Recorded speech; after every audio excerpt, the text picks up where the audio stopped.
के सीए का लागू होगा तो हमने इसके लिए इसके खिलाफ बहुत धरना प्रदर्शन किया था और हम इसके खिलाफ हैं। जिस तरह से प्रोटेस्ट हुआ था 18-19 के 2018-19 में, तो तभी हम इस पे के खिलाफ थे और आज भी इसके खिलाफ हैं। अगर सीएए में अगर कोई हमारे शरीयत से टकराता है मामला, तो मुसलमान उसे किसी भी कीमत बर्दाश्त नहीं करेंगे। ये पॉलिटिकली मोटिवेटेड है और सरकार इसे चुनावी स्टंट बनाने की तरह से इस्तेमाल करना चाहती है।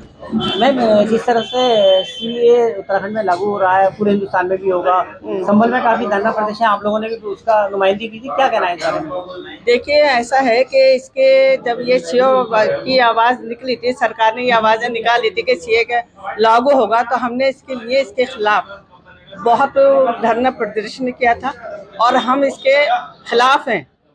जब जब ये सरकार इस तरह के कानून लाएगी, हम उस सरकार का विरोध करेंगे, हर हालत में करेंगे। हम इसके खिलाफ क्यों रहते हैं खिलाफ, क्या है वजह? भाई, जब जब हमारे शरीयत के खिलाफ बोलोगे और हमारे शरीयत के हिसाब के कानून के खिलाफ बोलोगे, तो हम इसका विरोध कर रहे हैं और करते रहेंगे। अब जैसे लागू हो रहा है उत्तराखंड में, फिर पूरे देश की बारी है, फिर वो होगा, फिर विरोध होगा, फिर हमें इसी तरह से आवाज आएंगे। अगर जब वो उत्तराखंड है, अब हमारे यूपी में हो या प्रदेश में हो, हम हमेशा इसके खिलाफ हैं। इस सरकार को अपने नियम बदलने चाहिए। सरकार हमारे कानून में, हमारे इस्लाम में क्यों इतना इंटरफेयर कर रही है?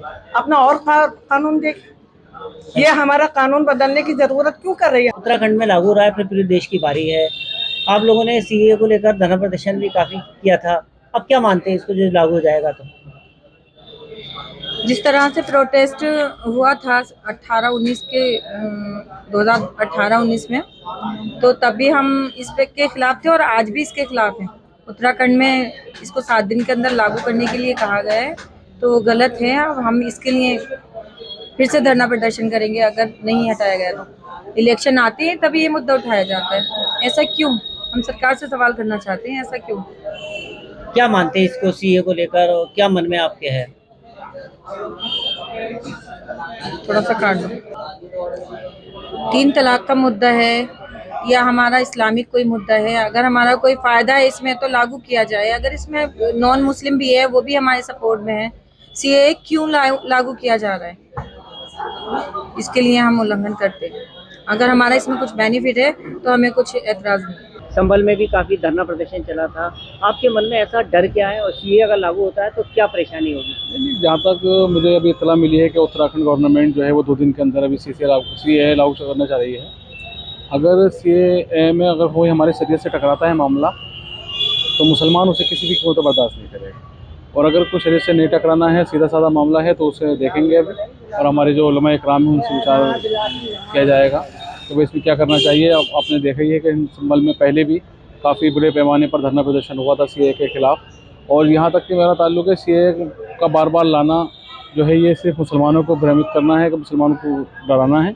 और आने वाले चुनावों की तैयारियां हैं सब कुछ, जैसे कि आपको सबको मालूम है कि ये सीए लाकर जो है वो खौफ पैदा करना चाहते हैं। यहाँ पर भी आपने काफी सीए चला था, इस बारे में क्या कहना है और क्या लग रहा है? देखो, सीए कानून जो है ये पॉलिटिकली मोटिवेटेड है और सरकार इसे चुनावी स्टंट बनाने की तरह से इस्तेमाल करना चाहती है, क्योंकि एक कम्युनिटी के खिलाफ कोई कदम उठा के अपनी दूसरी कम्युनिटी को जिससे वोट हासिल करना चाहती है उसे खुश करने के लिए ये एक स्टंट बना रखा उसने। ये हर चुनाव से पहले यही कहती है, ऐसी मुद्दे लाती निकाल के जिससे ध्रुवीकरण हो वोट का और एंटी मुस्लिम फीलिंग जो है वो देश में बढ़ती रहे। हम इसके पहले भी विरोधी थे, आज भी विरोधी हैं। ये कानून इंडियन कॉन्स्टिट्यूशन के खिलाफ है, हमारे संविधान के, और जो कानून संविधान के खिलाफ है वो कानून जो है कुछ ज़रूरी नहीं है कि उसे सब माने ही। उसका विरोध कल भी किया गया था, आज भी कर रहे हैं और आगे को भी करते रहेंगे। क्यों डर लग रहा है?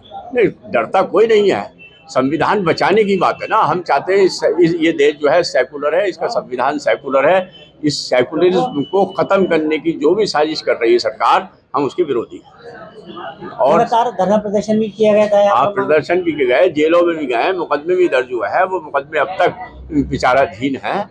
तो सरकार से डरते तो धरना प्रदर्शन नहीं होता है। जेलों में नहीं गए होते, जेलों में है, अदालतों में फेस कर रहा है मुकदमों को, कहाँ डर रहा है। और मुसलमान किसी कानून से या किसी कौम से या किसी ताकत से नहीं डरता है, वो सिर्फ अपने अल्लाह से डरता है और उसी पे उसका यकीन होता है। देखिए, जहाँ तक सीएए का सवाल है, मुसलमानों को इसमें इनको एक तरह से टारगेट किया गया है। और मैं समझता हूँ कि जिस तरह से अदर माइनॉरिटीज़ के लिए, क्योंकि राइट टू इक्वलिटी का जो एक संविधान ने हमें दिया है, तो राइट टू इक्वलिटी में तो मुसलमान भी आते हैं। अगर सिख, हिंदू, ईसाई, इन लोगों को अगर दूसरे ममालिक से आकर के ये यहाँ बस सकते हैं, तो मुसलमान को क्यों नहीं दिया जाता? सिटीजनशिप देनी चाहिए। मैं समझता हूँ कि ये बीजेपी का एक सिर्फ पैंतरेबाजी है। इलेक्शन 2024 का पार्लियामेंट का इलेक्शन है, उसी को देख करके ये सीएए लागू किया जा रहा है। वजह यह है कि किसी तरह से भी पोलराइजेशन ऑफ वोट हो, और जब वोटिंग का पोलराइजेशन होगा तभी ये सत्ता में आ सकते हैं। और मैं समझता हूँ कि इसके लिए मैं जिम्मेदार पूरे भाजपा को मानता हूँ। और इसके लिए मैं एक शेर कहना चाहता हूँ कि मोहब्बतों का नया एक जहां तलाश करें, नई ज़मीन नया आसमां तलाश करें, तकाजा वक्त का ये है कि अब वतन के लिए नया अमीर नया कारवां तलाश करें। सर, जिस तरह से संभल से लेकर पूरे उत्तर प्रदेश में, कई हिंदुस्तान में कई जगहों पर सीएए को लेकर प्रदेश में काफ़ी चला, अब वो लागू किया जा रहा है, तो इस बीच कई, जैसे आप मुस्लिम स्कॉलरशिप हैं, और एक क्या कहना है आगे, क्या मन बन रहा? नहीं, देखिए, ये सिर्फ एक टारगेट किया जा रहा है। और मैं समझता हूँ कि जिस तरह से हमारे प्रधानमंत्री जी नरेंद्र मोदी जी सबका साथ, सबका विकास, सबका विश्वास की बात करते हैं, तो कहीं ना कहीं मुस्लिम का विश्वास और वो हर्ट होता है कहीं ना कहीं। तो मैं समझता हूँ कि इस तरह का हमारे मोदी जी को, प्रधानमंत्री मोदी जी को इस तरफ सोचना चाहिए, क्योंकि हम भी हिंदुस्तानी हैं और हम भी अपने वतन के लिए जान देने के लिए तैयार हैं। और मैं समझता हूँ कि इस बारे में दोबारा सोचना चाहिए, और अगर सीएए लागू ना हो तो बहुत अच्छा है। सीएए लागू होता है, क्यों डर लग रहा? डर कोई नहीं है। देखिए, बिना वजह किसी ना किसी को टारगेट किया जाएगा, क्योंकि 10 तरह के पेपर्स मांगे जाएंगे। हर एक आदमी के पास हर तरह का पेपर नहीं होता है, तो बिना वजह उसको परेशान किया जाएगा, पैसा वसूली होगी अधिकारियों की, बस इसके अलावा और कुछ नहीं होना है।